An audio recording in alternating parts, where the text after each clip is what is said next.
India has won its third medal in the ongoing Paris Olympics. Swapnil Kusale has added the third medal in India's tally by winning a bronze in the men's 50-meter rifle event. So far, India has won 3 bronze medals. This is big news coming in that India has its third bronze medal at this point in time. Swapnil Kusale has added a third medal in India's tally, and shooting has done extremely well in the Paris Olympics so far. Indian men's hockey team is in action also against Belgium in a group stage match. They qualified for the quarterfinals at the Paris Olympics.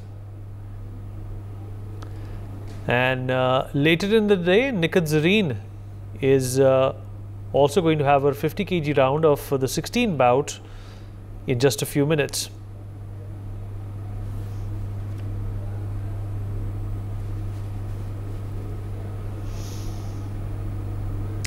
Swapnil hails from Kambalwadi village in Kolhapur in Maharashtra. He's been competing in international events since 2012.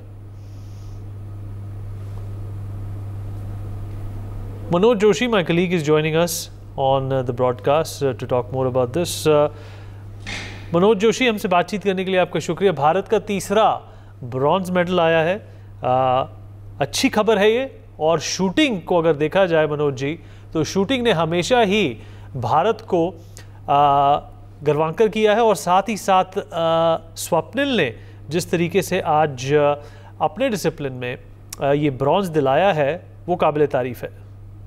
जी हाँ, बिल्कुल विनीत, आपने बिल्कुल सही कहा, क्योंकि जिस तरह से लगातार क्वालिफिकेशन में इन्होंने जो निशाने साधे थे, और उसके बाद जब ये फाइनल में पहुंचे तो फाइनल में काफी उम्मीदें इनसे जगी, क्योंकि 50 मीटर 3 पोजीशन इनकी फेवरेट इवेंट है, और एक ऐसी इवेंट जिसमें आपको अलग अलग पोजीशन से निशाने साधने होते हैं। आप नीलिंग पोजीशन पर जब आप घुटना जमीन पर रख के निशाना साधते हैं, फिर आप प्रोन पोजीशन, जो लेटी हुई पोजीशन में जब आप निशाने साधते हैं, 50 सेकंड में आपको निशाना साधना होता है, और स्टैंड बाई जो एक स्टैंडिंग पोजीशन है, जिसमें एलिमिनेशन में भी स्टैंडिंग में इन्होंने बहुत उम्दा प्रदर्शन किया। यानी तीनों में इनका प्रदर्शन बहुत काबिले तारीफ था। पहले जिस तरह से इन्होंने चेक रिपब्लिक के खिलाड़ी को हराया, बहुत ही नेक टू नेक मुकाबला था, लेकिन उसके बाद इनकी मानसिक दृढ़ता जो है, मेंटली काफी स्ट्रांग थे, वो इनके बहुत काम आई। और वही यूक्रेन के खिलाफ जब इनका मुकाबला हुआ एलिमिनेशन में, वहां भी इनकी मानसिक दृढ़ता बहुत काम आई, जिसकी बदौलत इन्होंने बहुत सटीक निशाने साधे और कांस्य पदक पर कब्जा किया। एक समय ये नंबर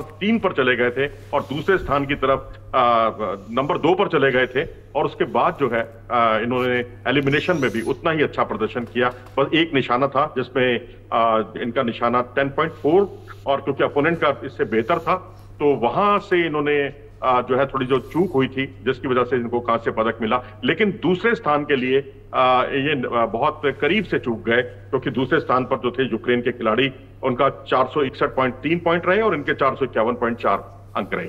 जी जोशी जी, और साथ ही साथ भारत के अगर मेडल टैली की बात करें तो हॉकी में भी भारत के पास एक अपॉर्चुनिटी है। निखिल जरीन, जिसके बारे में हम दोनों ने बिग बाउट में भी काफ़ी कमेंट्री की हुई है, वो अपना 50 kg का राउंड ऑफ 16 आज लड़ेंगी। तो भारत का ये जो पूरा समीकरण है, ये शायद आज ही थोड़ा हिलता हुआ दिखाई दे।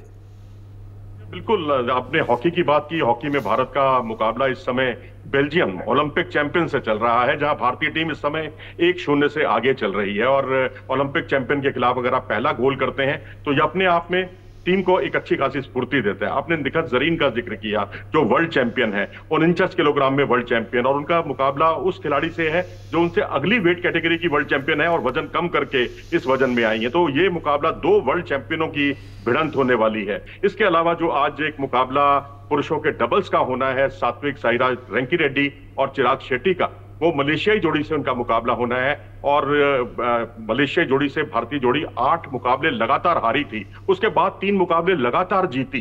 तो अब जो जीत का सिलसिला जो चला है, उसको बरकरार करना, कैरी फॉरवर्ड करना सबसे बड़ा लक्ष्य होगा। जी। For more such videos, subscribe to the NewsX YouTube channel, hit the bell icon.